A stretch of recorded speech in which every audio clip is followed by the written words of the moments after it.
under God, indivisible, with liberty and justice for all. All right, thank you. Before we get started, I just have a couple bits of housekeeping. Due to the absence of Mr. Seymour, Treasurer, I will appoint Deborah Bryant as our Treasurer Pro Temp this evening. And a second point, I'm going to make a motion to amend Agenda 11.2, in particular the Schedule D portion of the personnel schedules. And at the appointed time in the schedule or in the agenda, we'll have Jim DeMark make that recommendation for Schedule D to the board. That's my motion. If somebody would like to second that motion. I'll second it. Any conversation before we go on? I will, very good. Being we're in the middle of July, I believe there's no district honors, recognitions, or introductions this evening, so we'll move past that agenda point. We don't need to recess since we just got started. We might as well keep going. And I believe there's no public comments this evening, so we'll move on to our next points. Comments from our associations. So first off, if we have any the Winton Woods Teacher Association representative this evening, I don't see one, but I do see our OPSI representative. Welcome. Thank you, Madam President, Board Members, Superintendent Smith, community. We would like to say, on the behalf of our OC members and myself, thank you for our contract, and we did ratify last week. Thank you. Thank you. Thank you. Very good. You're welcome. Amazing.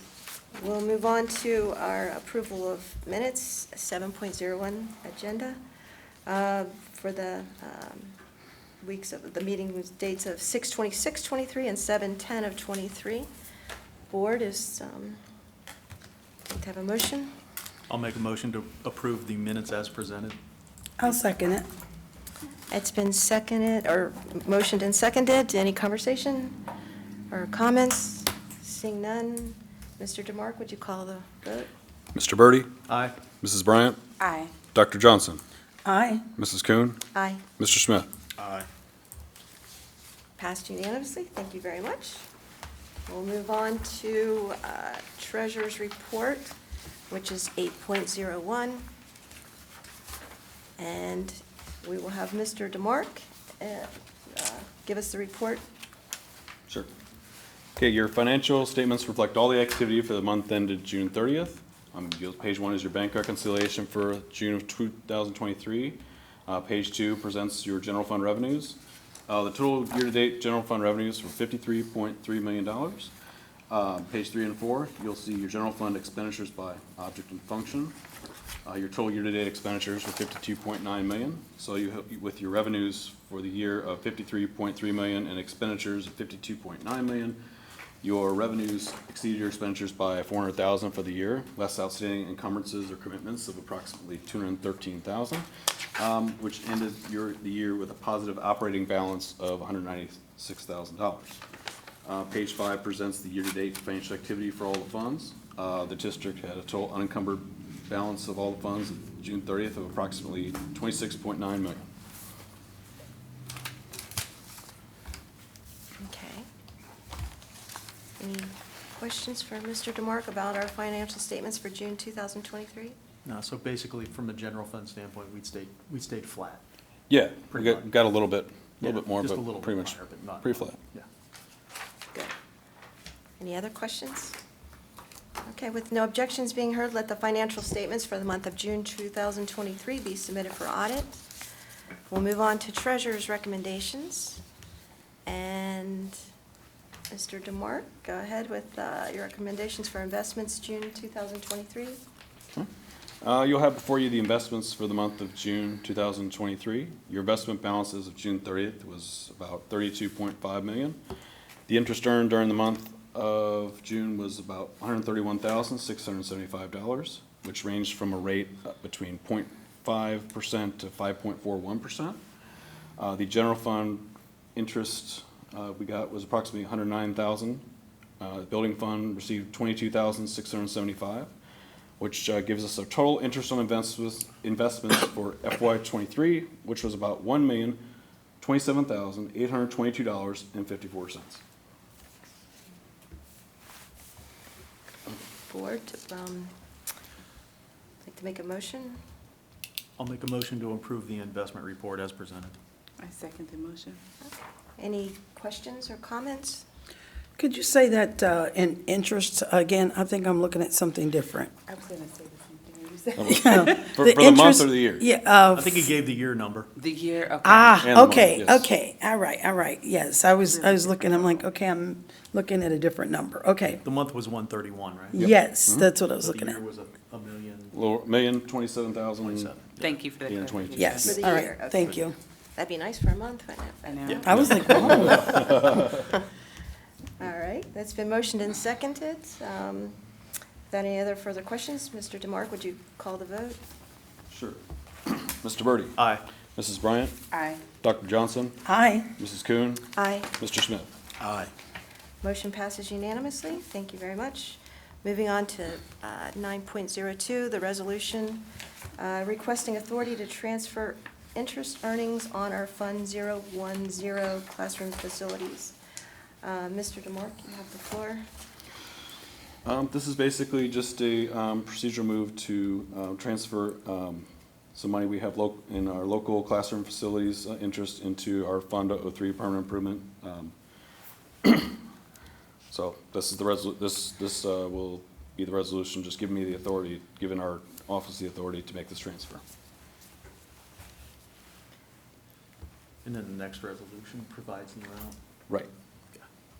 Okay. Do you want to make a resolution and, or make a motion, and we'll, I'll make a motion to approve the resolution requesting authority to transfer interest earnings on Fund 010 classroom facilities as requested. I second the motion. okay, it's been motioned and seconded by Mr. Birdie and then by Ms. Bryant. Any questions on this? So the transfer is going to go for, can you tell me a little bit again what we were doing? Sure, it's going to be, the transfer is going to be money moved from the local interest for our classroom facilities project. We're going to move it to the Fund 03 to help cover the intermediate school renovation. Okay, very good. Any other questions? Seeing none, would you call the vote? Mr. Birdie? Aye. Mrs. Bryant? Aye. Dr. Johnson? aye, Mrs. Kuhn? Aye. Mr. Smith? Aye. Motion passes unanimously.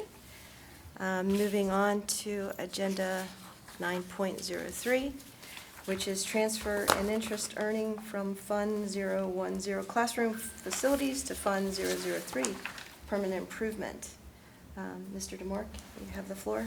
Yeah, like we said previously, now that we have the authority to transfer that money, this is basically just the motion to approve the transfer of the $2 million of interest earnings from the classroom facilities local share amount into Fund 03. Okay. Would like to have a motion? Ms. Kuhn, I have a question. Certainly. So the PI funds that are going to be transferred to permanent improvement, are all of the funds going to be allocated for the renovation project? It's good. The majority of them, yes.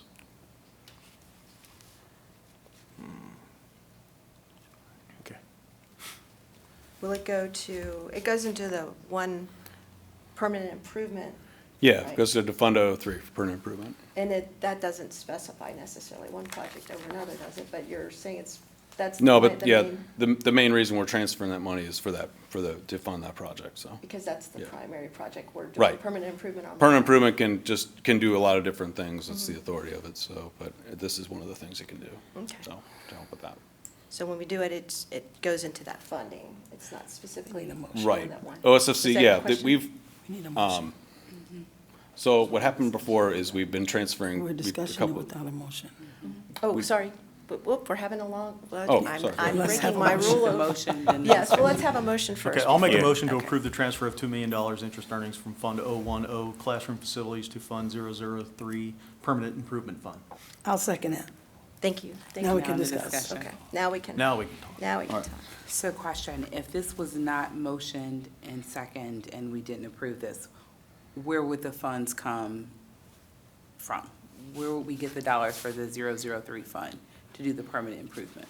We still have money earmarked in 03 too, but Okay. the majority of the project would be challenged at this point to Okay. find funding elsewhere right now. So I think it's just important for the public to understand that the money, that we're using internal Very monies. good. From one part to the other and not coming to the public for Yes. monies. So it's monies that we've earned off of the investments that is gonna be transferred to permanent improvement fund so we can then finish the renovation on our new preschool village. So for our wee warriors.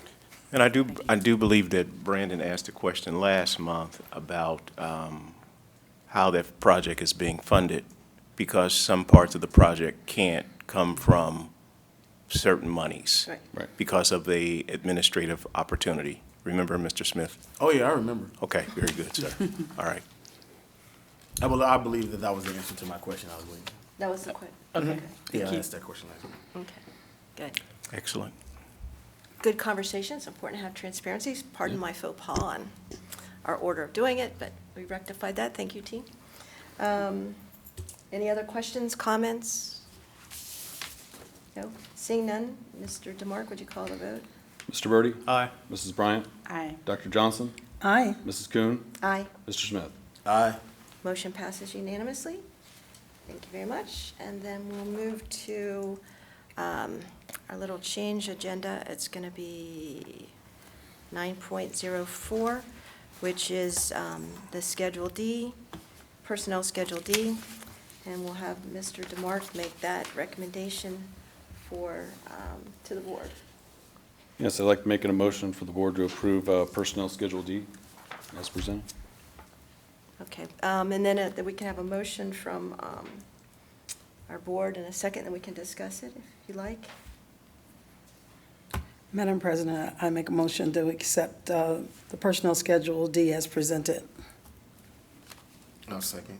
Thank you, Dr. Johnson and Mr. Smith. It's been motion seconded. And the reason we're doing that, just for full transparency, just to make sure that we follow proper protocol on the Ohio statutes. One of the members of the personnel schedule is related to Mr. Smith, so we just want to make sure we're completely above board, and she's doing a great job as the freshman cheerleading coach. So I just want to make sure that that was clear and Clarify. transparent. Superintendent Smith. Superintendent Smith, Yes. superintendent, my apologies. That's all right. Superintendent Smith. Yes, thank you for that clarification. It's been motioned and seconded. Any other questions or? Nope, seeing none, Mr. DeMark, would you call the vote? Mr. Birdie? Aye. Mrs. Bryant? Aye. Dr. Johnson? Aye. Mrs. Kuhn? Aye. Mr. Smith? Aye. Motion passes unanimously. This is The confusing. 9.5, we It's don't nothing. need, we did that point. We'll move on to reports from our superintendent. Yes, Madam President and Board, I'm going to have Ms. Jackson come up so that she can, because there are no activities in the schools right now. But I'm going to have Ms. Jackson come up and give you an update on various events that are going to be taking place for the kickoff of the school year. Hello, everyone. So we have a lot of events coming up. I feel like it's tomorrow, but it's in a few weeks. So to start off, every year we have our Warrior Rallies. So again, we will be having that this year for our students in pre-K through grade 8. So that'll be on all the social media websites, on our district website, and it's also in the newspaper. There will be a back-to-school bash for our students in grades 1 through 6 at the South Campus on August 16th.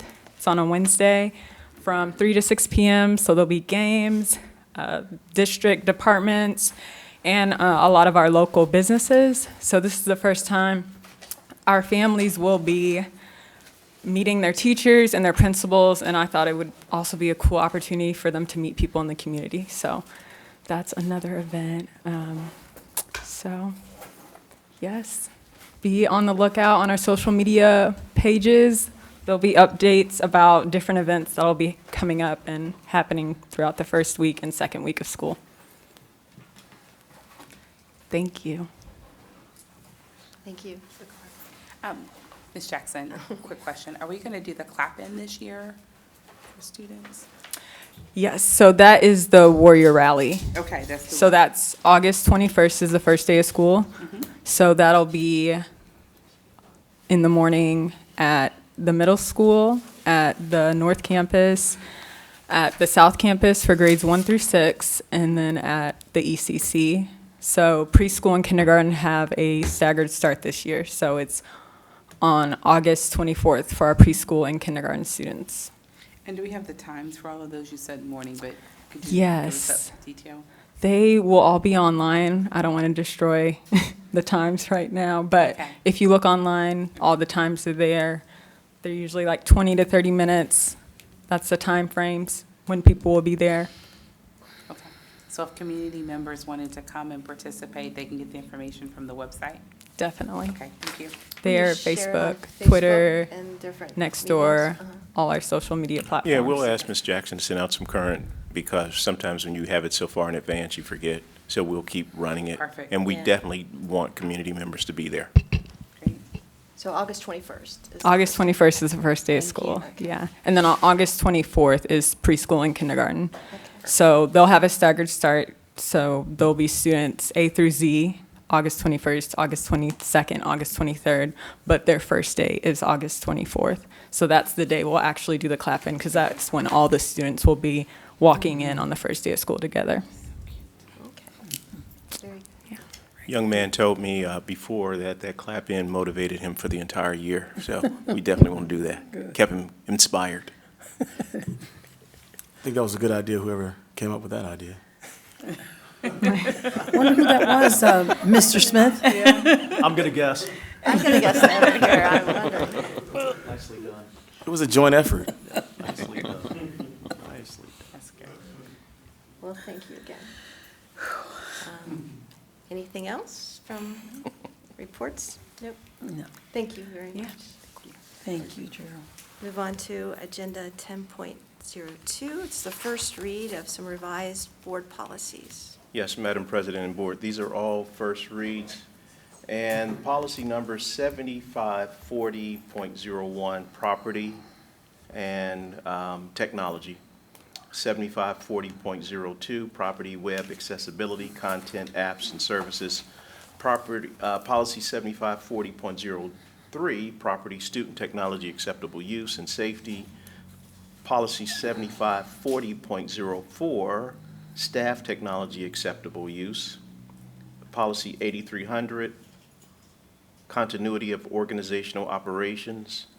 Policy 8305, information security.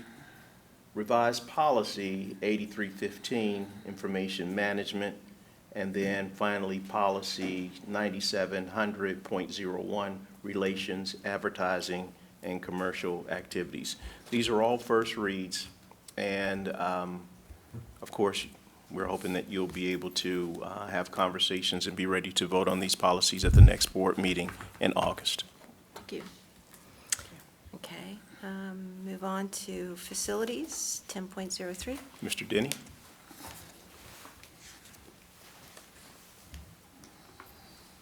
I'm so used to looking over there. I'm like, wait a minute. Thanks, Mr. Smith. Good evening, Board. Good evening. It's great to be back at the North Campus again. My privilege to be able to provide a quick update just on the facilities and the progress of some of the projects in the district to date. Continue to see a lot of progress at the Future Early Childhood Center, former intermediate school. By billing as of June 30th, it's about 75% complete.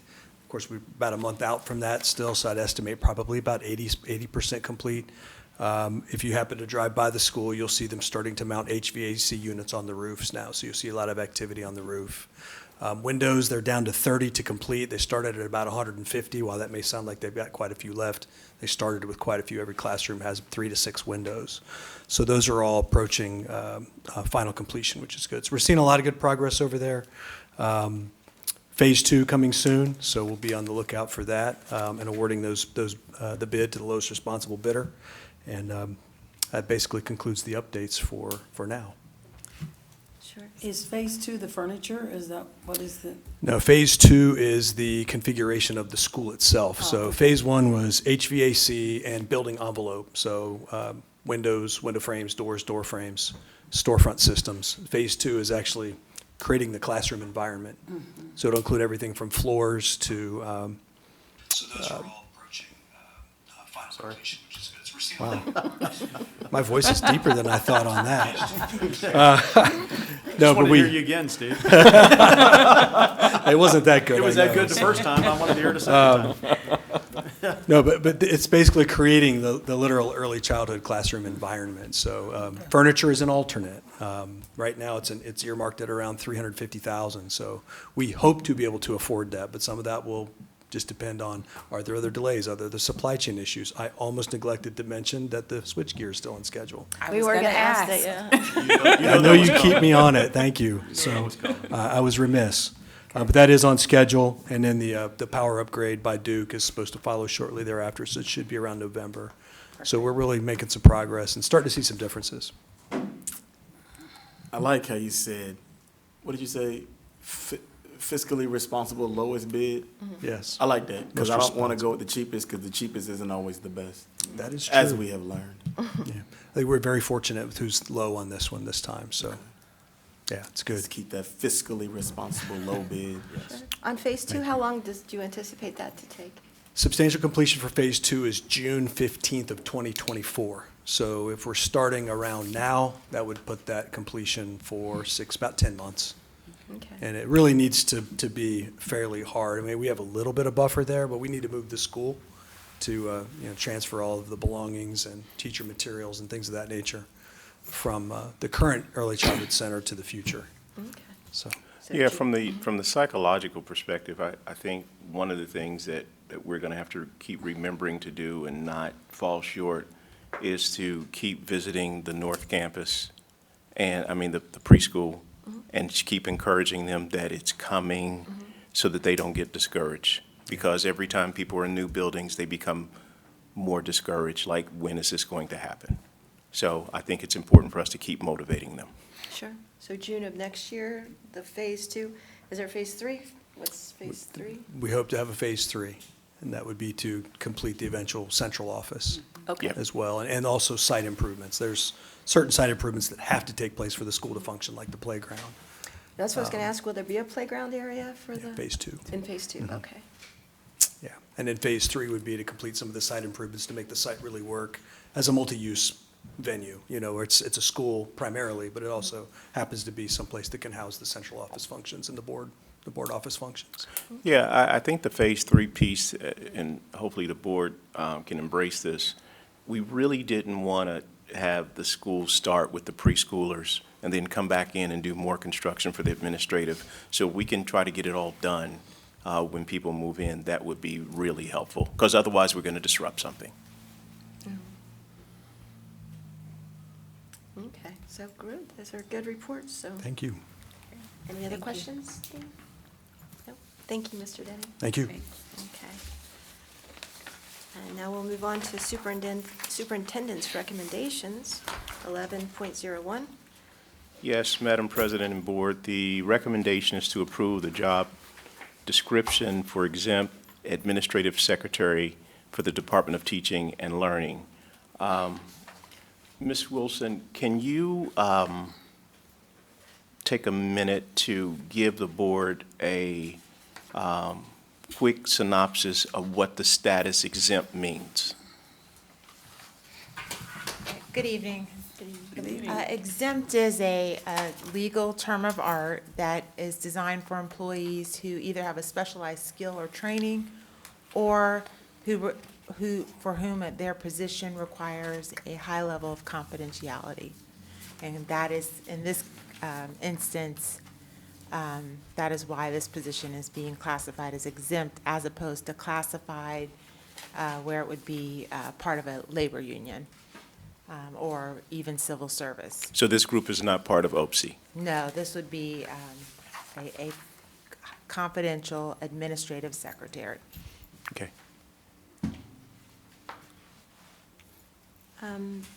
board, if, before we start conversations, would you like to make a motion? Madam President, I'd like to make a motion to approve the job description of the exempt administrative secretary for the Department of Teaching and Learning as presented. I'll second it. Okay, it's been motioned and seconded. Questions regarding the job description? Not so much about the description, but my question is, what's prompted the move to make it from classified, or wasn't a position correct? No, it was previously occupied by someone that moved to enrollment. Okay. We didn't fill it as a cost-saving measure, but our two executive directors of teaching and learning have had to operate without a secretary for over 2 years. Yeah. So, We actually thought that the transition of another employee could do it, but the fiscal responsibilities of budgetary issues, it's too much. He can't do that job and this one.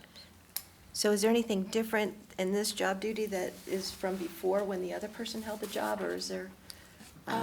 no, we just revamped it so that some of the obsolete language was updated. I think it referenced things like CDs and faxes and, things like that. So we just tried to make it more. Pagers and beepers, things Yes. like that don't exist. And it was exempt before as well, that wasn't a job? Yes. Yeah. Yes. No, it's always had, it has to be exempt. That's what I figured. Yes, Like, I can't always been. imagine. Yeah. So I have a question with regards to when we look at our salary levels, which salary level does this job fall up under? I actually brought my salary survey with me. It has its own, Yeah, thank you for that, because I don't see it. it would be under, I think it starts at 45,000. Sent out.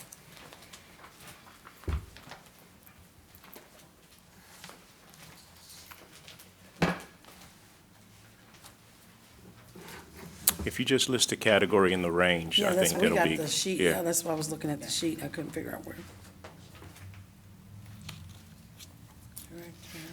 So it's with assistant secretary, assistant to classified supervisor, student activities, publicity writer, student transition coordinator. It starts at 47,565 and caps at 61,93.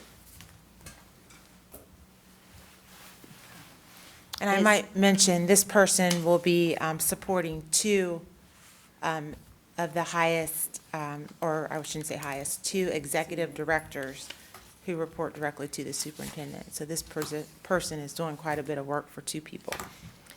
Has it been sent out or advertised Yes. already? Okay.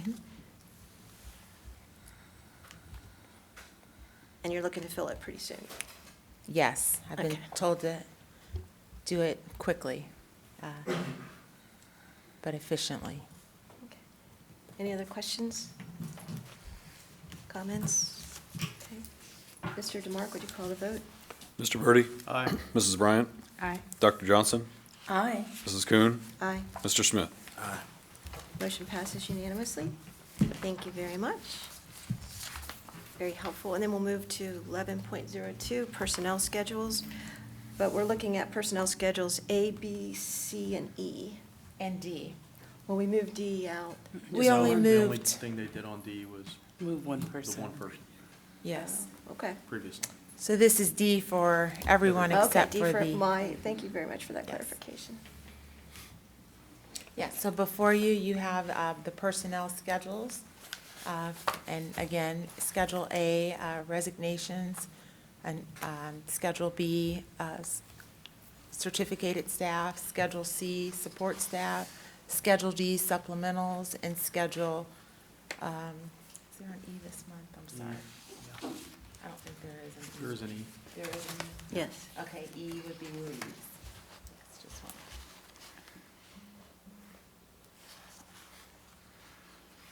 Okay, if you'd like to make a motion, we can discuss it. Madam President, I'd like to make a motion to approve the personnel schedules as presented. I second the motion. It's been motioned and seconded. I did have a question. Do we have a the number of, like, the teaching staff? I mean, we keep hearing reports of teachers leaving and not enough teachers. Are you finding there's a larger number than in the past that have left? Or, and then are you having trouble finding new teachers or other personnel as well? So this year is pretty on track with the last, I'd say, 3 or 4 years. We've got roughly 40 new teachers. That's about where we were last year. Ironically, this year, I'm having a really hard time finding parapros, paraprofessionals. Other districts are paying more and don't have stretch pay. And so we are struggling to keep our parapros, although we are actively recruiting and hiring. Transportation is still a challenge. We are on paper right-staffed. We have 28 employees hired. We have 28 routes. However, we have several employees that have some significant challenges and won't be able to work the whole year or start the year with us. So we are actually probably 3 people short if everyone shows up for transportation. Talk So about the- drivers? Drivers, primarily? yes, So parapros are this year the hot spot. Special ed is also an area that we are currently staffing, and then the rest of them the rest of the openings, we are pretty close to being fully staffed. Okay, but for the start of school for transportation, it looks pretty smooth and, I don't know so about far. smooth, but. That's not the right word, huh? We hope so. We hope so. But we have on paper enough people that if everyone comes to work, then we've got 28 drivers for 28 routes. However, I do know at least 3 people that have some significant health concerns that are probably going to require us to either hire subs or possibly even, just hire a few other additional people. for As it relates to transportation. smooth, all the tires on the buses are inflated properly. Yes. That's important. That's as smooth as we can get right now. That's okay. Now, Okay. for the paraprofessionals, you said 28 drivers, 28 routes. What's your, what are you looking at as far as like, what are we down in that area? Well, at the high school, we have, so every building except for the ECC is short parapros. So last year, we gave a lot of attention to the ECC, and then sure enough, this year, high school and South Campus kind of bubbled up. Middle school, I think, might be close to being right-staffed in terms of pairs, although I'm sure Mr. Dixon would not agree with me, but they're pretty close. But high school, we probably need at least 7, and South Campus, we probably need 3 or 4. We need 7 additional to what we have now? Yes. Oh, wow. And so I'm calling people that have left and asking them to come back. And then as I meet wonderful customer service-oriented people in the community, I'm giving them my card and asking them to call me. So, And by the way, folks, every district is having the same struggle. I've seen advertisements on television from some Everyone. of the districts. Yeah, we're all trading people and it's like a bidding war. Yeah, and then you factor in jobs like Target and White Castle that used to be kind of less desirable are now offering the same wages that we offer 12 months a year. So we have a relatively competitive hourly base, but we're competing against jobs that can offer a 12-month salary. But I know Ms. Shonda Gordon, the OPSI president, continues to give us information when people transition. Stretch pay keeps coming into play. Okay. Any other questions? Nope. I have a couple questions. So, we have a high school principal. I'm sorry, I'm looking at the wrong thing, I'm sorry.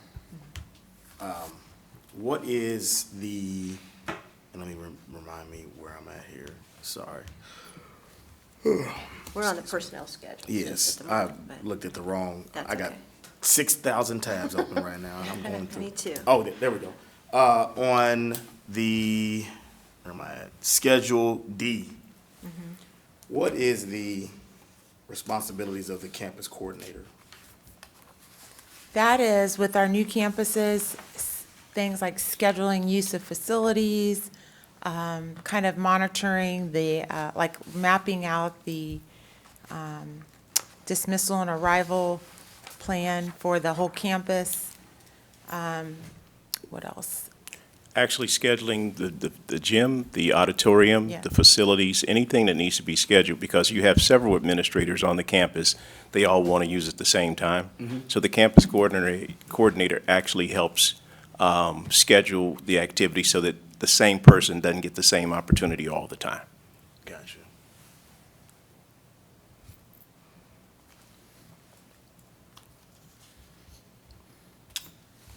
I guess I'm just gonna ask this. We got a lot of football coaches. Good Lord. I was looking at that. I was like, man, if we don't win a championship, good Lord. What did you say? We got a lot of football coaches. I just saw that. Yeah. I guess that's how much it takes to run a successful football team. Talk about at the high school, at the varsity level versus. Oh, yeah, middle school? I'm just talking about Okay. high school. I didn't even enter middle school yet. So question, so the campus coordinator also takes care of like things on the weekend. So like this weekend, there was an event and that we had security here for the event. So are they responsible for making sure that there's personnel available as well? Absolutely. Okay. Making Yeah. sure that things happen smoothly. Like, for instance, if something happens and Mr. Denny has to be called or myself, we would contact the campus coordinator to find out, did you have too many people in the event? How did you schedule it? How did you get the chairs moved? How did you get it coordinated? Because the campus coordinator has to make sure the school is ready on Monday, no matter what the activities call for over the weekend. There has to be a coordinator that will coordinate this particular room. Who's going to do it? How do you do it? When do you do it? It's sort of like having a house that has a family room and nobody's responsible for it. You know what it turns into? A disaster. So the campus coordinator helps coordinate every activity. And guess what? The one thing about it is it stops conflict between the other administrators because people know exactly what your date is when you scheduled it. And if you say, hey, listen, I'd like to use it Friday for an event, and it runs into a conflict, you can actually kind of trade off with another person. Campus coordinator helps you do it so that you don't have people having the same issue at the same time. So who coordinates the athletic field? Is that under the athletic director? That's the athletic directors. Okay. Yeah. But then somebody has to then coordinate the staff for it, like the security. Yep. And I'll just note that the athletic director technically reports to the principal. So Okay. the high school principal is never off the hook. Okay. So, because that, Gotcha. Thank you for that Yeah. clarification. So does that coordinator, how does that coordinator and athletic sports events work? How does that scheduling? Conversation every day about every event that takes place. Okay. Yeah, they have to have it. Otherwise, you'll have chaos. Okay. and also the common areas, the collaborative spaces. The campus coordinator is also responsible for scheduling those, like if a teacher wants to use the learning stairs and there's another class scheduled to be there, or if orchestra needs the stage and band wants to use the stage, the campus coordinator has to be aware of that and make all those adjustments with the scheduling and. Guest speakers that may come in, events that may take place, campus, college visits, college tours, any of those things, the campus coordinator has to coordinate everything. So is the campus coordinator the person who, I guess, does the final approval? So like there's a request made, hey, I want to use the gym on a Saturday. This is what I want to do. And then the campus coordinator says yay or nay, and then how does that No. work? The campus coordinator works within the people on the campus. If they say they want to use the building for a particular activity, that goes to the business manager. Okay. Yeah, the campus coordinator does it within the internal confines of where they are. So the process is the business coordinator approves it, and then the campus coordinator coordinates it? No. Execute, kind of One execute. more time. Basically, what happens, the campus coordinator, so if we had one principal in a building, you would need a campus coordinator. But you have several. And so each one of them may want to do the same date, the same thing, And so what the campus coordinator has to do is say, okay, last year you had this date this time. We're going to restructure it so somebody else gets that date and time, because they're prime dates every year. Right. That everybody wants the prime dates.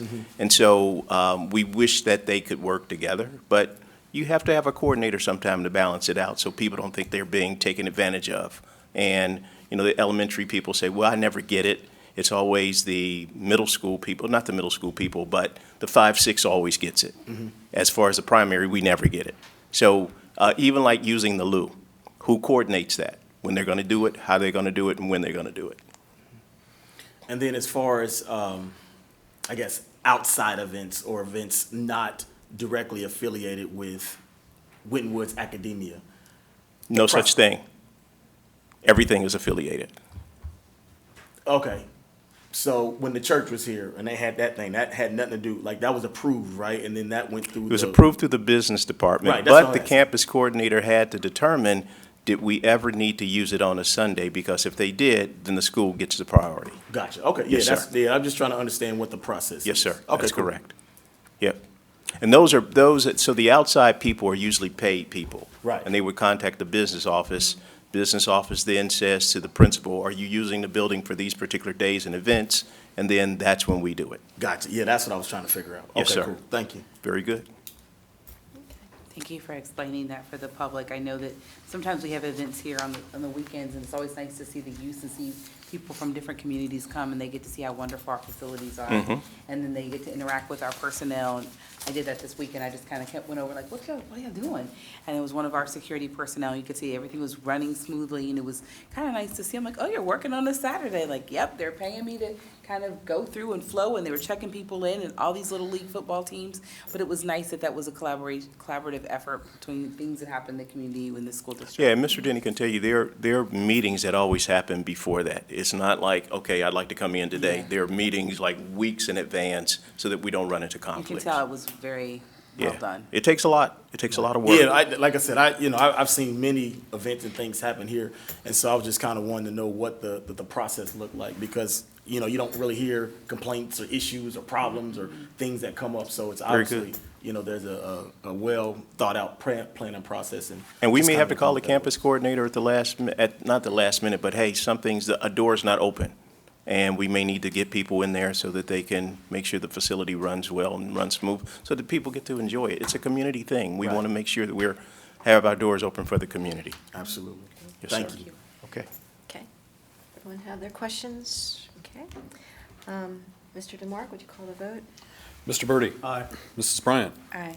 Dr. Johnson. Aye. Mrs. Kuhn. Aye. Mr. Smith. Aye. Motion passes unanimously on the personnel schedules. Moving on to certified and classified administrative salary schedules, which is 11.03. Yes, Madam President, the recommendation is to approve the certified and classified administrative salary schedules effective August 1st, 2023, as presented. Okay, someone would like to make a motion, we'll, I make a motion to approve the certified and classified administrative salary schedules effective August 1st, 2023, as presented. I'll second it. okay, it's been motioned and seconded. Conversation, questions? I do have a question. What I don't see, I see the effective range, but I don't see what it was before. Is there, Did it change? did at it all? change? The range did change. Okay. We can send it to you so you Okay. can know where it came from, because there were people who were going to grow out of the Out of the range? range. Yes, ma'am. And not like everything stayed flat, right? Like, Well, we wish it did, but unfortunately, it does not. no, it doesn't. Thank you.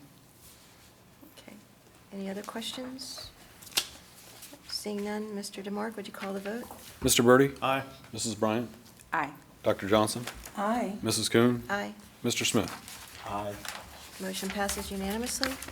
Moving on to agenda point 11.04. Yes, Madam President and Board, the recommendation is to approve the administrative salaries effective August 1st, 2023.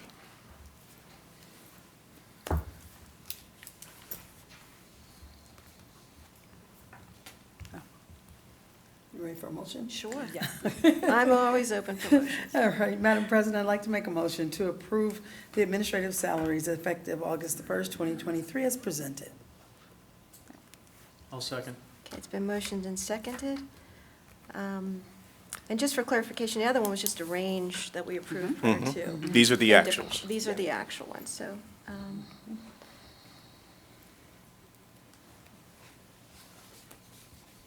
Any comments, questions? I have a question. Sure.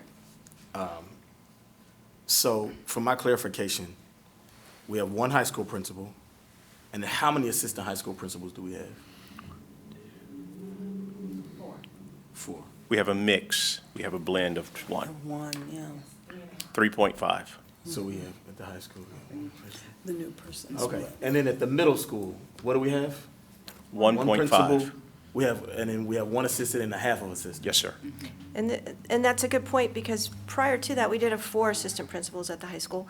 And in a measure to share Absolutely. experience, I know we had this discussion, or Superintendent Smith brought up a point of a new hire. We had to have 2 open positions, and one could fill a gap from the transition from middle school to high school. Yes. He could probably say it better than I did, but I thought that was important. And it is a way to stretch some of our monies for our community and still get some extra benefit out of that as well. The other thing that we thought about, the Part .5 assistant principal at the middle school will actually be at the high school, part-time, of course. And that person helps kids with their transition the next year, because you have a familiar administrator, and not everybody's new. So it really does make a big difference. Gotcha. Okay, now, as far as the intermediate school, what grade level is that? 5, 6, thank you. And there's a principal and assistant principal there? Yes, sir. And then under that is 3, 4, and what is that considered? Is that considered Elementary. elementary? Elementary. Okay. So elementary is 3, 4, and there's 1 and 1 there, right? Yes, sir. Gotcha. And then under that, is Primary. that primary? And then primary is 1 and 2. 1 and 1. I'm sorry, grades 1 and 2? Yes, sir. Yeah, okay, cool. And then that's 1 and 1. And then we have early childhood. Is there an assistant principal there? It is. Okay. And they're 1 and 1. Okay. And then there are 3 supervisors listed on that. What do they supervise? It just says supervisor. I don't know what they supervise. Oh, probably special education, Okay. The 3 supervisors that says 11 month, those are what?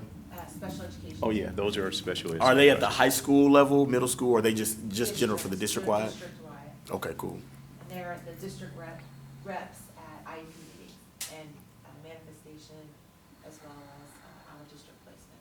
So is that their title, supervisor, or do they have a different classification? Or It's special education supervisor, Okay. but on the salary schedule, it's paid as a supervisor, Okay, 11 or 12 months. okay. And then the interim student resource coordinator, is that at the white building? Yes. Okay, cool. And that's considered the principal over there? She's Or not the director, principal, or- But she runs the alternative program and is also the hearing officer.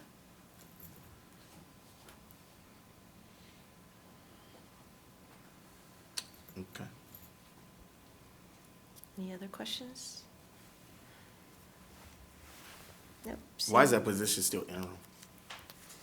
Well, she left and came back before we could fully evaluate whether or not, What was the question? why was she still interim?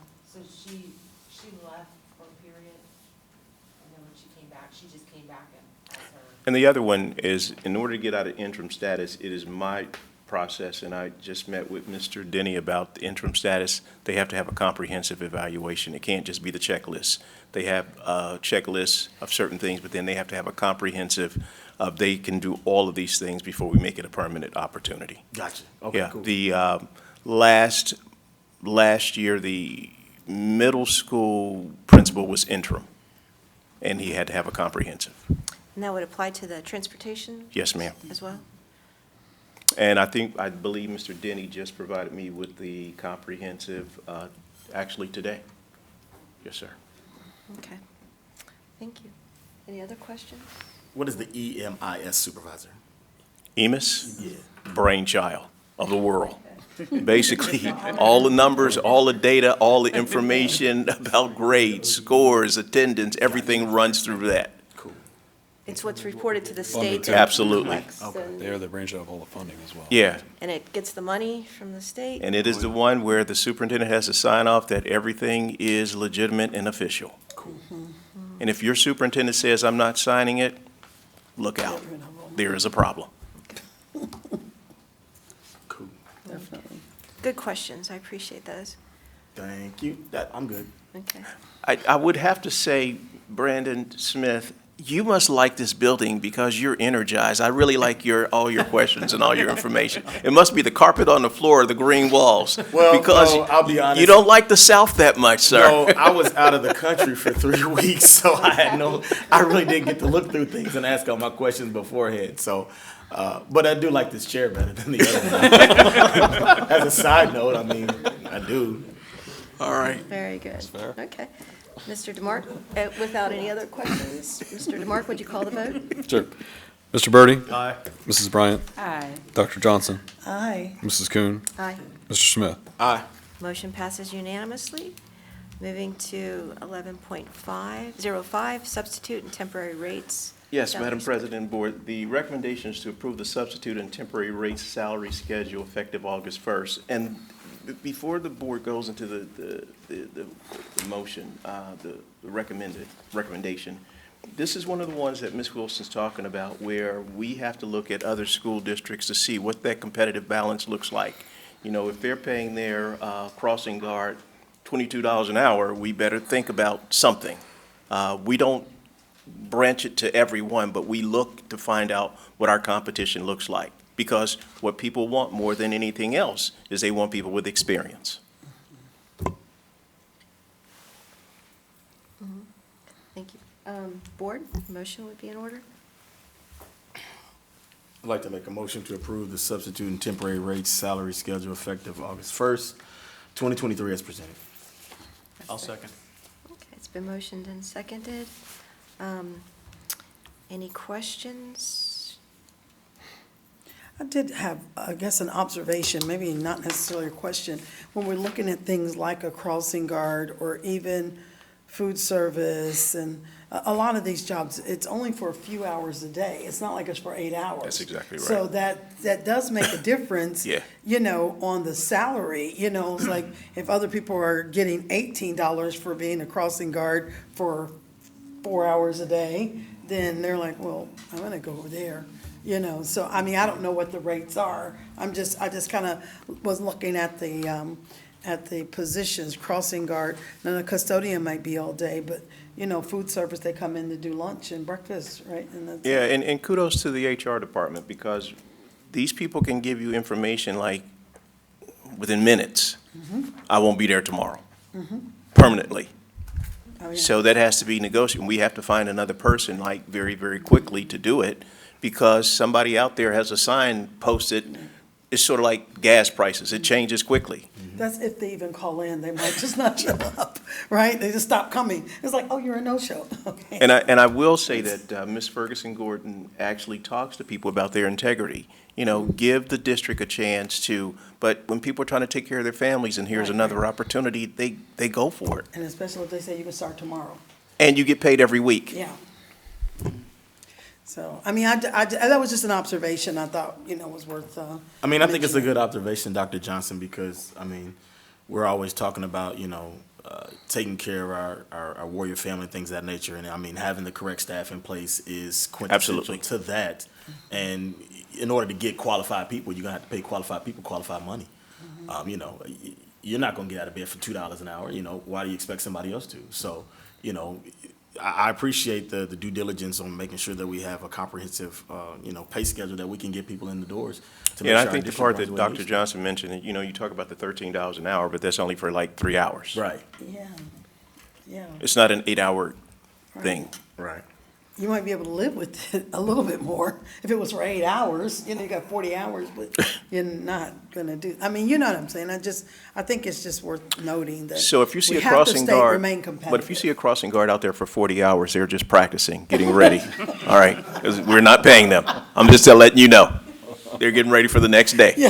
Do they have some that cross over that would be crossing guard and have another Yeah, job as and so well? what happens, we try to give them the opportunity that you can do this, this, this, and this, to try to keep them all in the family, as Brandon mentioned. Because then they could qualify for benefits, because if you're not working so many hours, you wouldn't qualify for benefits either. So they could be Right. food service and crossing guard. No, because those two jobs are happening at the same time. That doesn't work. Does that make it difficult with their pay structure if you get paid X for I this think we have job? an excellent treasurer's department, and they Okay. manage to make it work. They could, okay. Yeah. That's what I figured, so, just curious, so. That's thank right, you Mr. Seymour. 2.0. I do have a. There are some school districts where the superintendent is a bus driver. When you gonna get your license? Say that again? I said, when you gonna get your license? What, you gotta get a CDL? What you need? I'm just saying, you know, all hands on deck. Come on.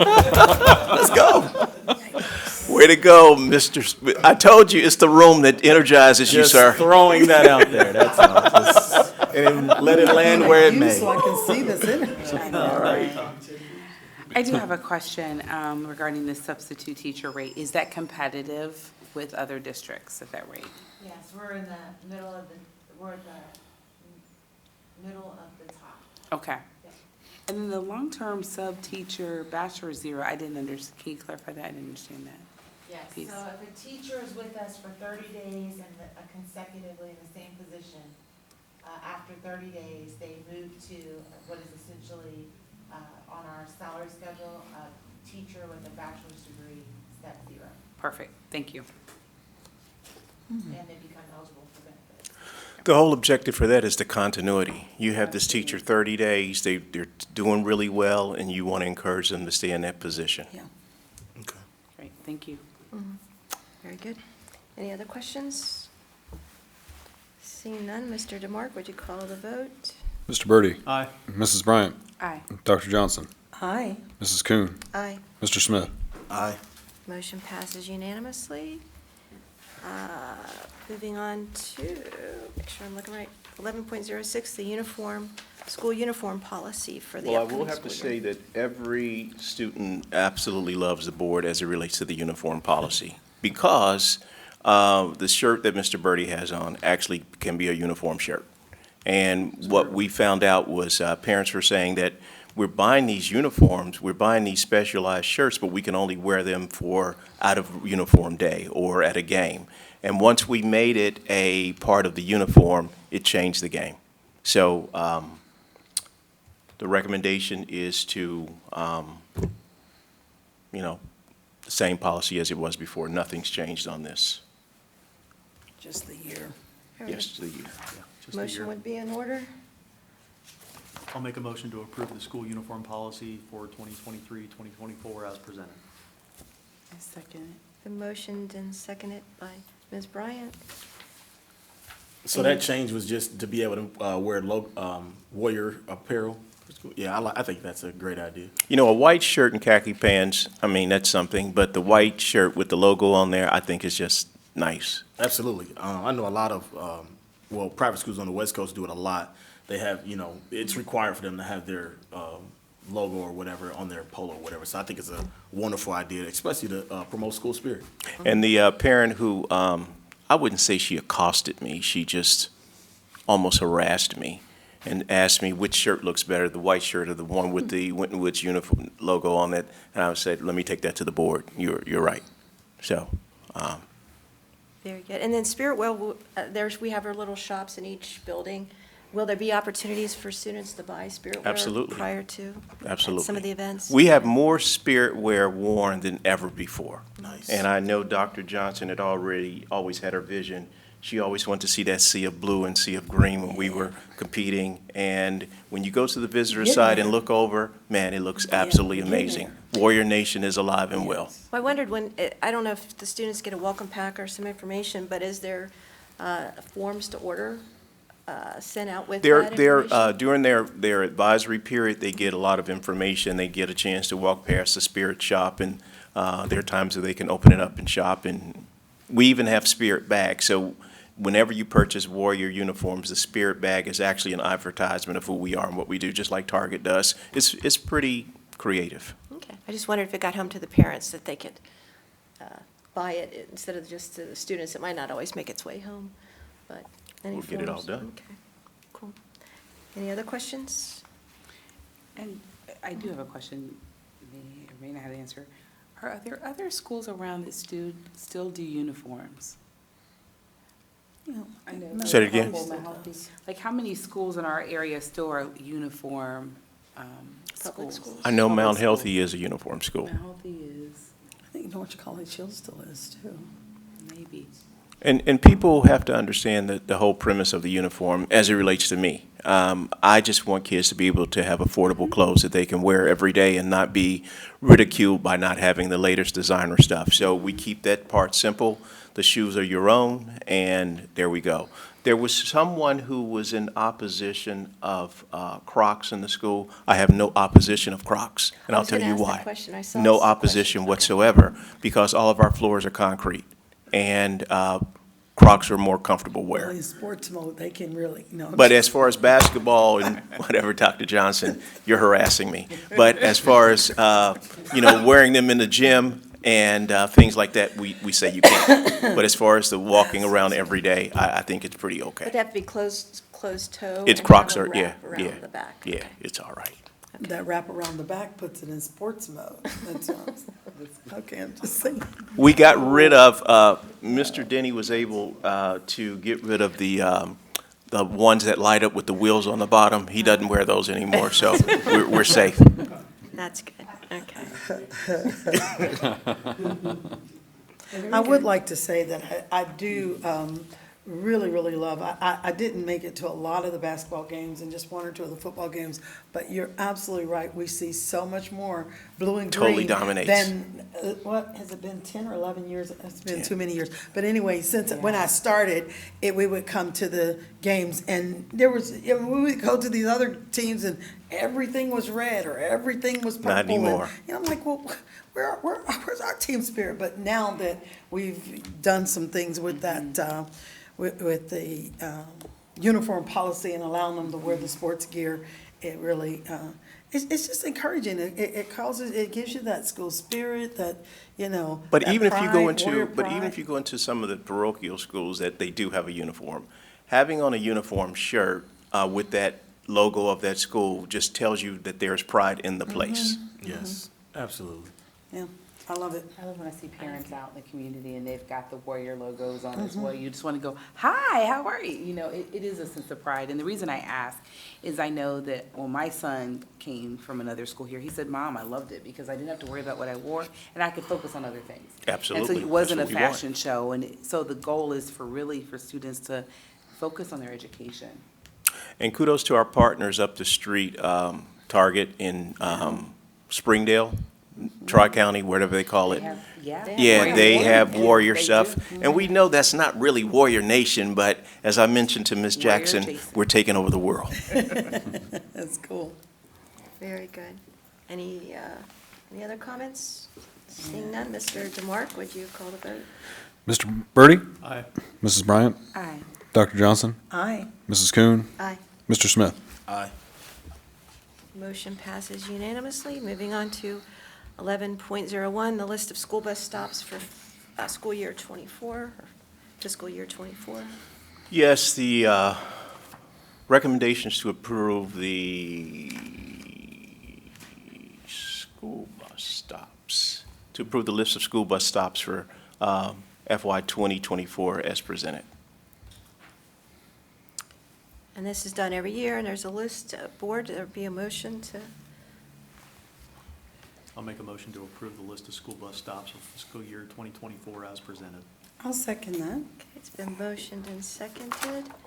And this is pretty traditional. Is there any too much of a difference from year to year? Will our community? Well, we've done some homework, and it was very interesting. Mr. Denny and I had a conversation. There was a school that said they have more kids than they have been getting on the bus, and we found out that it was significantly low, so we took them off the list for that particular stop because it would not be practical to do it. Good. So, and this will be advertised and sent out to Yeah, families? and there are some, there are other schools, other districts that we do provide transportation, but we actually sent them a transportation list earlier, I believe, what was the date we sent it, Mr. D? June 1st? We sent it in June, letting them know that we will transport your kids as long as they're on this list. I did see. And if they're not on this list, you have to provide us with a bus card saying that they are supposed to ride our bus. Very good, okay. And then our students get these bus lists and they're assigned route? Yes, ma'am. Okay. Do they get that, how early in addition to school do they get that? Does it usually go out? August 7th this year. Okay, so it's early enough to, because Try to it's, get them out 2 weeks before. 2 weeks, yeah. that's okay, good, yeah. Because sometimes I hear other districts that it's really cuts it close and it makes it hard. So- We've been guilty before, Well, it can happen, so I just thought I'd ask. so close that it was the next day. Yeah, good, Oh, okay. Not this year. Well, good, okay. But we have been on top of it for the past few years, and so kudos to the Transportation Department. Yes, thank you. Any other questions, comments? Mr. Smith? Oh, no, no. Oh, I you see, look like- no, I see my bus stop on there. I'm good. Okay. All right, very good. Mr. DeMark, if you'd call the vote. Mr. Birdie, Aye. Mrs. Bryant, Aye. Dr. Johnson, Aye. Mrs. Kuhn, Aye. Mr. Smith. Aye. Okay, list of school bus stops passes unanimously. Moving on to Superintendent 11.08, the Teachers Association contract. Yes, the recommendation is to approve the Winton Woods Teachers Association contract for 07/01/23 to 6/30/24 as presented. There we are. Okay. Before we discuss, we'd go ahead and make a motion and we'll talk about this. Madam President, I'd like to make a motion to approve the Winton Woods Teachers Association contract for 7/1/23 to 6/30/24 as presented. I'll second. It's been motioned and seconded. Can you give us some insight? Insight, yeah, I'm going to do one intro and then the floor is yours. One of the things that I will have to say about the negotiating team, at least on the administrative side, very confident, they followed the guidelines of the board. This is what we can recommend, this is what we can't. And I will have to tell you, even though we haven't gotten to the OPSI piece, I know you heard Ms. Gordon come up and talk about how appreciative she was. I think it was a genuine good spirit, and it wasn't a pulling teeth kind of deal, where we do know there were some districts close by that have a higher raise, but I think that the teachers and also the association members in OPSI were very, very appreciative, and they worked diligently to get it resolved quickly so that we knew exactly where we stood. Okay. Ms. Wilson? Okay, I didn't know if you needed highlights or if you had the opportunity to read through it. But with the teachers, some of the things that we worked on were the internal sub-pay. So sometimes teachers have to cover for their peers because there is a substitute teacher shortage, so we've increased that pay a little bit.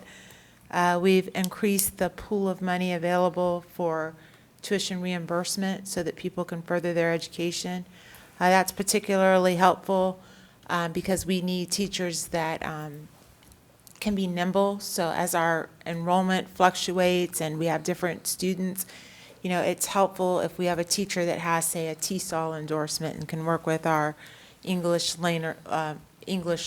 language learners as well as maybe a content area, or if someone can, tack on a additional certification. So we've increased the pool for that, but in so doing, we've now increased the commitment if we do help pay for their tuition from 1 year to 2 years. We've revamped our mentor-teacher program to reflect changes made in statute. It used to be a 4-year mentor residency. It's now going to be 2 years. And then, of course, we're offering our teachers a 2.5% increase on the base. And that is, what we could afford or what, given our limited financial resources. And our teachers union and OPSI were very understanding of the limits to what we could offer. One thing I observed when I was looking at the contract that caught my eye is the evaluation piece. Now, you switched over to a different evaluation process. Was that because what I think it was the Ohio Teachers Evaluation System was what was used in the past? Oh, Is this a mirror of that, or I don't know? We didn't change our evaluation piece. We eliminated a whole section that is obsolete. So Okay, that's it. a Okay. few years ago, when we negotiated the evaluation piece, there was something called student growth measures. Right. And those no longer exist. So we just eliminated all references Okay, to good. student Okay. growth measures. Thank you, that was gonna be my question, like, why? Okay. Good, thank you. And this is just, it's a 1 year, even if we wanted to do it more, that's, Yes, a the one-year timeline. contract. So we have to do it again next year. Every year, yep. Okay, thank you. And Any other- just from a format standpoint, the header on each page, it still says 22 through 23. Oh, we'll send this to Express Graphics, and it'll look beautiful when it's Okay. printed. And then Yeah. there's like, I don't know, 4 or 5 blank pages in the 100 through Yeah. 109 range, something like that, so. Yeah, that's formatting that our Yeah. printer will, Okay. and our graphic designer will help us with. Yeah, doesn't matter. It'll save us some money. We're not printing blank pages. Yeah. Very good. Any other questions, comments? Seeing none? Thank you for the hard work that you did on Yes. this, that you all, this represents a lot of significant amount of work, and we appreciate that. Thank you. Okay. Would you call the vote, Mr. DeMar? Mr. Birdie, Aye. Mrs. Bryant, Aye. Dr. Johnson, Aye. Mrs. Kuhn, Aye. Mr. Smith. Aye. Motion passes unanimously for the Winton Woods teachers contract. Moving on to Agenda 11.09, which is the OPSI contract. Yes, Madam President, the recommendation is to approve the Ohio Association of Public School Employees, OPSI, contract for 7/1/23 to 6/30/24. Motion to start the conversation? I'll make a motion to approve the Ohio Association of Public School Employees contract for 7/1/23 through 6/30/24 as presented. And I'll second it. Thank you. It's been motioned and seconded. Same question, you want to hit us with highlights and? Sure. We negotiated OPSI's contract in record-breaking time this year. And that's just a testament to the leadership of Miss Ferguson Gordon. So she kind of is like, look, we're not going to sit here all day and argue over nonsense. So we like were her in and out. energy. So thank you, Miss Ferguson Gordon. And so we made just 2 substantive changes that are very helpful. One is we are recognizing the Juneteenth holiday for our 11 and 12-month OPSI employees.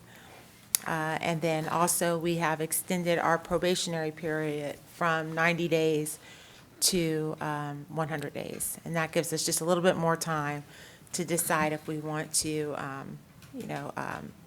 keep an employee that we are, hiring sometimes quickly without a whole lot of information because of the shortages. It gives us some time to really do a nice evaluation. Did you tell them the motivational factor, the motivational strategy that she used?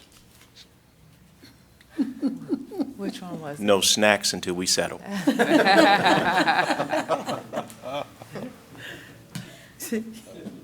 And we're also offering OPSI a 2.5 cost of living on the base.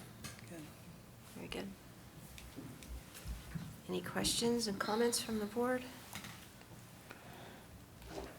So I guess the other thing that changed here was the Appendix D, the schedules for their salary, that changed completely. That's why you just did it as a Yes. separate document. So the way it's formatted, I didn't have the skill set to insert them because they were Yeah. PDFs that, on Mr. Seymour's drive. So our printer will have to merge all that Yeah, into one sure, document, as well as that'll the do it. signature page. Thank you. But they are on there so that you can see them. And then also the summary of our tentative agreements. Very good. Thank you again for the work on that. Any comments, questions from the board? Seeing none, Mr. DeMark, would you call the vote? Mr. Birdie, Aye. Mrs. Bryant, Aye. Dr. Johnson, Aye. Mrs. Kuhn, Aye. Mr. Smith. Aye. Motion passes unanimously for the OPSI contract approval. Next agenda point is our second read on revised policy, board policies. Yes, Madam President and Board, the recommendation is to approve the second read revised policies. 5310, student health screening. 5610, students as well, removal, suspension, expulsion, and permanent exclusion of students. 6325, finances, procurement, federal grants funds. 7540, property technology. 8390, operations, animals on district property, which includes the guinea pigs, by the way. 8400, operations, school safety. 8420, operations, emergency situations at school. And finally, 8462, operations, students abuse and neglect. Okay. Before we discuss, board, would like to make a motion? I'd like to make a motion to approve the second read of revised policies as presented. I'll second that. Want to go with Johnson? Dr. J? Okay, Dr. J seconded. So it's been motioned second. Questions or comments from the team on any of these? These are pretty much revised. They've existed before. We're just updating them to make sure they're current.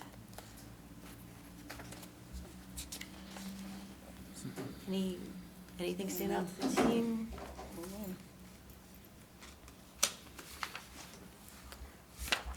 I think they're pretty standard. Good. Okay.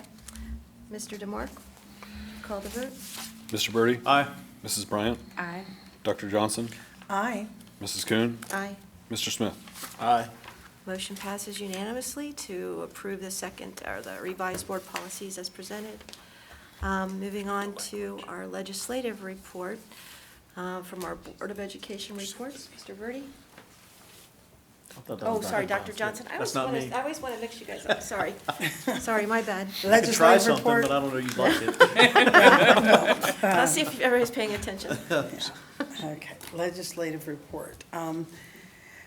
It's kind of long, but it's just something that I wanted to just bring back to your attention because there's really no new news, at least no official news, but there's still a lot of discussion around House Bill 33, which was the operating budget and what districts were going to get what amount and how they were going to do the appropriations, and the biennium beginning July the 1st, 2023, and ending on June 30th, 2025. And the House and the primary secondary education committees met, and the committee also heard sponsors' testimony about 3 other significant bills, which was House Bill 63, which is a bill that requires schools to provide conflict resolution instruction. And the reason I highlighted that one is that our superintendent was proactive when he put together a person that did restorative practices, and that came well before this bill. And the other bill was House Bill 206, a bill that changes restrictions around student suspensions when health and safety of other students are at risk. And again, we had some policies around that. And 214, a bill that requires schools to adopt a policy pertaining to the performance of staff members and professionals' duties. And I added that one because I had made note of the evaluation piece in the contract. So those 3 kind of stuck out to me. There's another House bill that begins to review the ideology policy. I highlighted that one because we do have an election coming up on August the 8th for issue 1. And this particular ideology policy legislation was saying that they would require public school districts to approve a policy stating that employees and students will not be required to adopt a political belief or ideal, set mindset. So I just kind of thought with this new, election, special election coming up on August the 8th, that kind of fit into that groove for me. Also, the ongoing debate about the courts, how they're going to side with the vouchers in private school record dispute, a coalition of school districts backing the legal fight to eliminate the state private school voucher programs. It continues to go on and on. It hasn't been stopped, but it is continuing. And the other thing is that some lawmakers are pushing for longer suspensions for some students, and some are somewhat against it because they feel like that it might be disproportionately handed out, the justice. But the plan basically would allow school leaders to keep students who are deemed a threat to themselves and to others out for a longer period of time. And those lawmakers on both sides of the aisle basically question the broadness of the language, and it is in continuation because of that. But it would authorize the superintendent to suspend students up to 180 days for actions determined to pose an imminent or severe endangerment to pupils, staff, themselves. Just to highlight some of the things that are still in legislative news that have not gone away, even since the beginning of the school year last year, was the House Bill 6 about the school athletics to enact Save the Women's Sports Act that will require schools and state institutions of higher education and private colleges to designate separate single-sex teams and sports for each sex. House Bill 8, which involves school curriculums, and this is to enact the Parents' Bill of Rights to require public schools to adopt a policy on parental notification on student health and well-being and instructional materials with sexually explicit content. And that was passed in the House at the end of June 2023. House Bill 9, which talks about teacher licensing, and this jumped out to me because we had the lady come and do the presentation with OPSI to grow your own teacher program, and so that's stuck out to me. It's still kind of out there. It's been on the docket since February, and it is still continuing. But it is involving making changes to teachers' licensing and professional development. House Bill 12 was an education and workforce, and the reason I highlighted this one is because they want to rename the Department of Education as the Department of Education and Workforce. I don't know how you feel about it. I'm an educator, so I'm just reporting the news, okay? But it's to create the position of the Director of Education and Workforce and to reform the functions and the responsibilities of the State Board of Education and the Superintendent of Public Institution, and that has been continued. That hasn't been decided. And Doc, all of the superintendents get a kick out of the, it's called DO, Yeah, so like, DEW. I know, but the problem is that that's the new job title he's talking about, right? The Department of Education and Workforce. But the problem is it's going to redefine the job descriptions and Absolutely. whatever. I mean, okay, I'm an educator, so just know educators think one way. And, so anyway. The next one was House Bill 38 about mental health days. And our own state rep, Jessica Miranda, is working on that one to allow school districts to permit students to take up to 3 mental health days away from school each year. But there are no provisions at this time regarding how the missed school days will be handled, the workload that they're going to miss. So that's why it's being continued. And in light of the situation with Damar Hamlin and now we had Bronny James, I thought it was important to mention, again, the House Bill 47, the AED to require placement of automated external defibrillators. That's the acronym AED in each public and chartered non-public school and each public recreational facility, and required the Ohio Department of Health to develop a model emergency action plan to use the AEDs. Now, again, It's not stated where the monetary provisions are going to be for the training. It's just going to be a requirement. So it's good for us to know, because as this comes across our table, we're going to have to figure out where to move money to make these things happen. Let's see, the last few things is, they introduced back in, I think it was February, that school coaches would undergo training for mental health support. And I think it was stated that, you would ask a football coach, how many of your kids have mental health problems or, are depressed? And, oh, none of them. They're all great, And the fact of the matter is they weren't. So they, now they're requiring school athletic coaches to complete mental health training and to revise the renewal requirements for the public activity program permits. And this all is going to fall under the revised code 3319.303, and it's to take effect December 29, 2023. So, question. Yes, please. Have they identified what training the schools have to provide, or the coaches For the, have to for the take? mental health, that's why that's continued, but, again, they're gonna have the trainings, but who's going to pay for the trainings? You understand what I'm saying? This one has actually been passed. The mental health one has been passed, and there will be training, but who's gonna do it where, that probably all falls under House Bill 33 when they're talking. Absolutely. I'm just saying, does. there's a pool of money, so it's probably gonna fall under there. So I don't know that for sure. I'm just, just reporting this. The last three things that I have on here is about educational, the third grade reading guarantee, to expand the grades for which the intensive reading intervention is provided, and to expand the inclusion of phonics in the learning standards, and that passed the House in June at the end of the year. And they're not all education, but they're school related. To House Bill 139, to increase the penalties for the assault of a sports official. People are getting a little too riled up at these games, and they're going after the referees and, fighting in the stands. So there's going to be some more severe consequences coming down the pike. Because there is a shortage of referees now. Yes, because of that. Referees are saying, we have no interest, and they've also mentioned that they don't have any interest in certain games in certain school districts. Right. We're not identified in that list because we keep things very balanced. Right. The last thing that I have is about the bathroom facilities, and I know our schools were built and we have like the unisex bathrooms, so we can kind of have that addressed, but in some schools, they don't have that. The only unisex bathroom were for faculty and staff, but the bathroom access is the primary, secondary schools and institutions of higher, and it was referred to the House in June.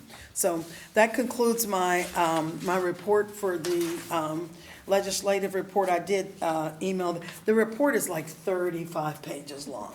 So I just read it and I pull the things that I think hit me as far as an educator and what I think might be important to you all too. So I sent this on to you. Yes. Oh, did I have another one? I'm sorry. Wait a minute, Deborah's reading my notes. Okay, thank you. I have two more, I'm sorry. I have two more. The Department of Education, this is a Senate bill now. This is a Senate bill to rename, I already mentioned that one, to rename the Department of Education. The Senate Bill 49 is religious freedom, to enact the Religious Expression Days, they're calling it RED, R-E-D, Act, to require each kindergarten through 12th public school to adopt a policy providing students, teachers, and staff with religious accommodations. And it could be anything from, time in the morning and afternoon. It hasn't been clearly defined, but that is also to be continued. It was discussed in June. Okay, thank you for calling my attention to those last two. Thank you, Dr. Johnson. And we move on to the Great Oaks Technical Report. Mr. Birdie? I sent out an email that had Mr. Snyder's, a message from him to the board of Great Oaks, as well as board highlights and a diversity and unity committee report, as well as a legislative report and an ACTE, career technical education legislative report, and then the spotlight on students. Because of the summer break, there were really no students that were in the spotlight, so I have nothing to report on that, so that's it. Mr. B, question. Yes. I know that the Great Oaks, based on their opportunities, they were having an overflow of students last year. Are they still experiencing that same issue? They did have quite a few programs that were oversubscribed, and based on some changes, I think, in the state, the way ODE or whoever prescribed what they did, they had to go to a lottery system. Yes, sir. So what they did was Yep. try to understand what the first choice was for students, and then what was the second choice, and try to fit as much as they could within those parameters, so. Yeah. But they had many programs that were full, Yeah, which is good news for Great Oaks. right. Thank you. All right, we'll move on to board motions and recommendations. I'll move to 13.02, which is the treasurer's contract. So I'd like to have a motion from our board members for the extension of Mr. Seymour's contract. I'll make a motion to extend the contract of Randy Seymour, treasurer, for a period of 3 years from August 1st, 2023 through July 31st, 2026. It's been motioned in I'll second. and seconded. Thank you. And basically, this is an extension of Mr. Seymour's treasurer contract for the next 3 years with the district. Any questions, comments from the board? Nope. Seeing none. Mr. DeMark, would you call the vote? Mr. Birdie, Aye. Mrs. Bryant, Aye. Dr. Johnson, Aye. Mrs. Kuhn, Aye. Mr. Smith. Aye. Motion passes unanimously. We'll move on to board comments. Mr. DeMark, would you like to make any remarks? I have no further comments at this time. Okay. Randy never does. I'll follow suit. Come on, Jim. All right. Superintendent Smith? Yes, I have 3 articles that I'm going to send the board that were absolutely wonderful articles. Number 1 is high school theater attendance rebounds along with censorship concerns. There's some expansion of a class here where I had to read 6 books over the summer. 1 was eliminated, too much you don't even want to know. The other 4 are absolutely fine and okay. The other one is shifting demographics. Post-pandemic, declining enrollment and demographic changes impact small and rural districts. Kids are saying, I don't want to go to school. We don't have that problem because our enrollment numbers are up, so I'm happy about that. And then the final one is, well, that was the 2. It was shifting demographics. Oh, there's a book review. How many of you have heard of, she used to be the state superintendent, Dr. Zellman, Susan Zellman. Well, she came and interviewed me before school was out about this new book that she wrote, The Buying and Selling of American Education. It is absolutely wonderful, about how we're buying and selling education. And there's a book review called The Buying and Selling of American Education. I'm going to send you guys this article so you can read it, because we're transferring our power in the wrong direction in some cases. But Dr. Zellman is, she pulls from her background in education and her experience to talk about how the U.S. educational system is not being as deliberate as it should be. And we're talking about giving kids the basics, but not having kids master. Okay. I'll send those to you guys. Give you something to read tonight. A little light Well, reading. yeah. Dr. Johnson? No comment. Okay. Yeah, see? What? I did such a long legislative report. I think you guys had enough of me. Brandon Smith, I can tell you, it's the room. I didn't see that. It's the room. Yes, I thank didn't see you. that coming at all. I didn't see that coming at all. Mr. Birdie? Deal with it. Do you It's have the new it? me. Mr. Birdie, any comments? No, I actually don't have anything to add either. Oh, okay. Okay, Ms. Bryant? I actually do have a comment, but it's all rainbows and sunshine. So thank you all for tuning in, and hopefully all of you are having a wonderful summer. Look forward to seeing all the Warrior family, friends, for the rallies and the clap-ins and the first, of course, sports event of the summer. So please be safe. And I also want to I know that community members always have comments about what the board does or doesn't do. Please come to the meetings. Please show up. You have an opportunity to participate. We are your board for this school district, and we're here to serve you. So please, if you have things to say, please see us. We're here. Thank you. Thank you. Mr. Brandon Smith? I'll piggyback on that one. Please come to the board meetings. The frozen food aisle in Kroger's is not where I want to have that conversation. Just being honest. Come to the board meetings. We'll talk all day. I'm good.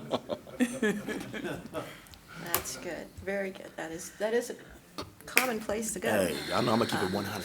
And I want to thank our staff for this summer, getting prepared, getting ready for our students to come back. Hope everyone had a safe and happy summer. I'm sure they're a little sad that they'll come back to work or to school, but it's August 21st, so they have a little time to enjoy their summer break. And come back ready to work, ready to learn. And with that, is there, do you have a? I was going to say thanks to Waycross. Oh, yes, thank you to Waycross, of course. Dr. And if you can't come to a meeting, you can watch it on Waycross, as many times as you want, right? A lot.